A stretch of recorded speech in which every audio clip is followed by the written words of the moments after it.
Hi, this is Joe Welinske from ConveyUX. I'm the program manager and enjoying having some conversations with a few of the many presenters that will be at the conference that we're having in Seattle coming up in January.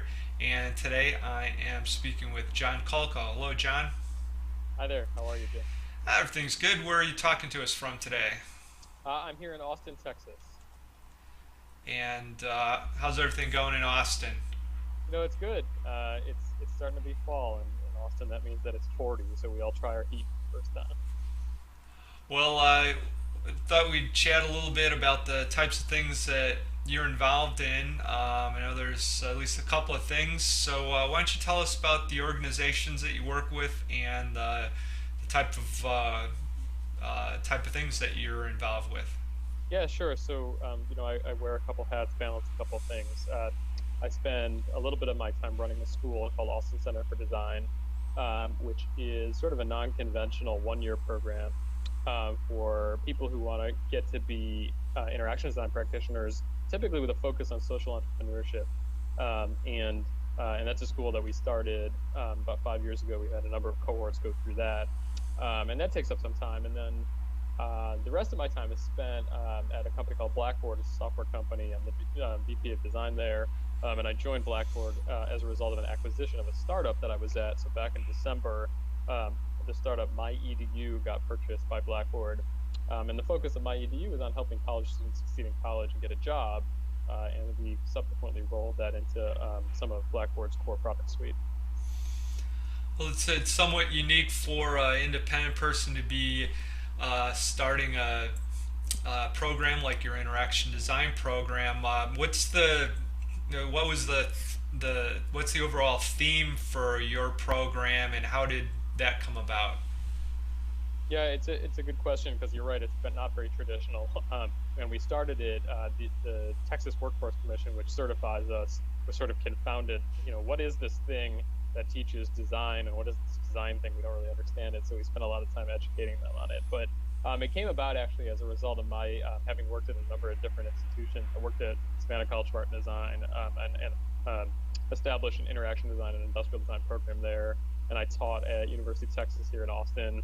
And I think I was a little bit troubled by the size of these institutions and the speed at which they executed. It took an awful long time to get anything done.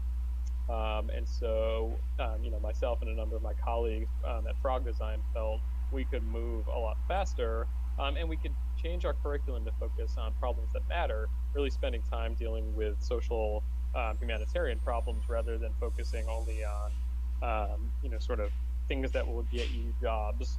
And it's kind of ironic, actually, because the focus on service design and sort of cohesive social entrepreneurship actually is more employable now. And so, ironically, our grads have no problem finding jobs, but that wasn't really the point in the first place. Oh, well, congratulations on putting that together. For Blackboard, what kinds of projects are you involved in there? What's a day in the life for John at Blackboard like? Yeah, it's a good question.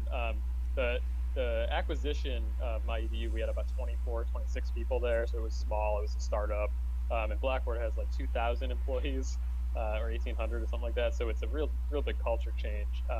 And I think we had a little bit of trepidation when we first were acquired because Blackboard's not known for design.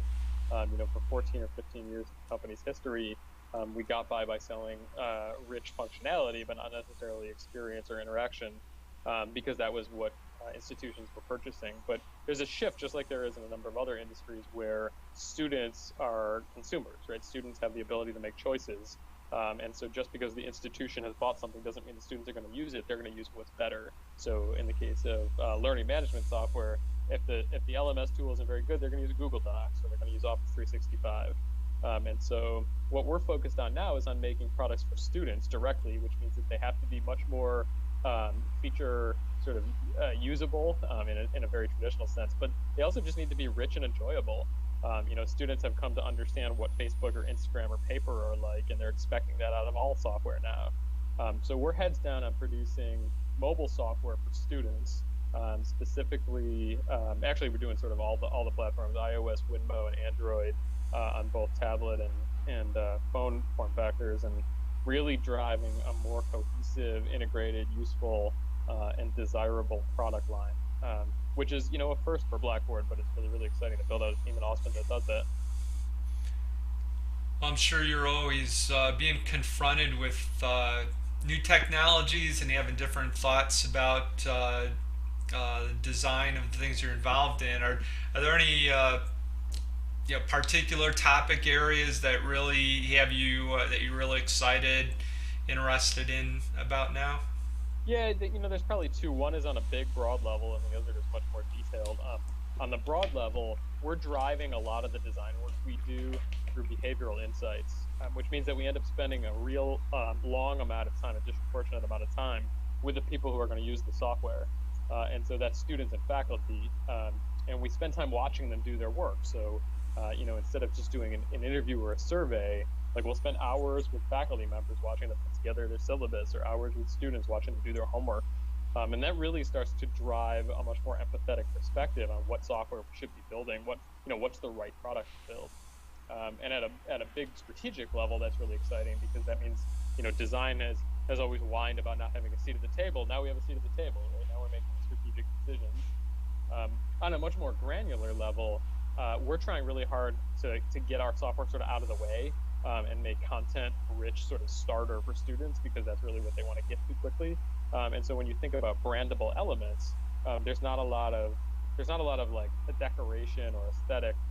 We're really trying to be simple and subdued. So we're leveraging animation and motion as our brandable or ownable moments, which means that we're starting to do some really cool, really specific tweens and animations and easing in iOS, Android, and Winmo, and working across those platforms. So we've established a pretty sweet workflow where our designers are working with Flash to build out extraordinarily detailed animations, and then our developers who are in Shanghai and San Francisco are just phenomenal.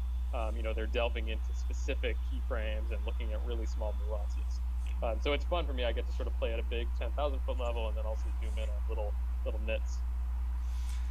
Well, at the conference, you're going to be having a couple of topics. One of those, how to use empathy to create products people love. So what's the genesis of that? Where did that topic come from? Yeah, I mean, that's really been the focus of my work the last couple of years, as my role has sort of taken on more of a product manager. And traditionally, product management, is an engineering or a marketing competency. And when you approach it from a design perspective, you can really start to drive product strategic decisions that are more emotional. And so, really, this idea of empathy, that deep, resonant, emotional sort of reflection with what the people who are going to use your product feel, that is really driving a lot of the product decisions that we had at MyEDU and that we're continuing at Blackboard. And it's a different way of building products.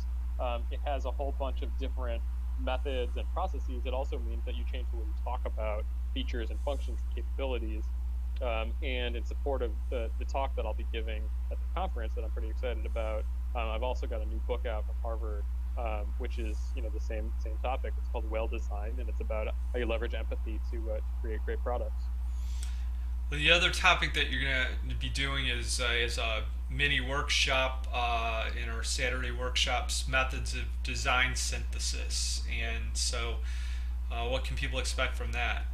It's interesting when you do all of this qualitative research in an attempt to build that sort of empathetic connection, it just generates all this data. And I found that people sort of have this paralysis because they've done all their research, and there's not a clear and obvious product that comes out of it. It's like it doesn't actually tell you what to go build. And so the methods of synthesis that we'll talk through will help actually translate that research side into the actionable product decisions. It helps you say, well, here, I learned all this stuff about people. What should I actually go build and ship? All right, great. Well, thanks for taking a few minutes to share your thoughts about what you're doing and what you'll be involved in at the conference. And we'll see you in Seattle in a couple of months. Great. I'm looking forward to it. I look forward to connecting with you as well as the other attendees. All right, thanks, John. Thanks, Joe.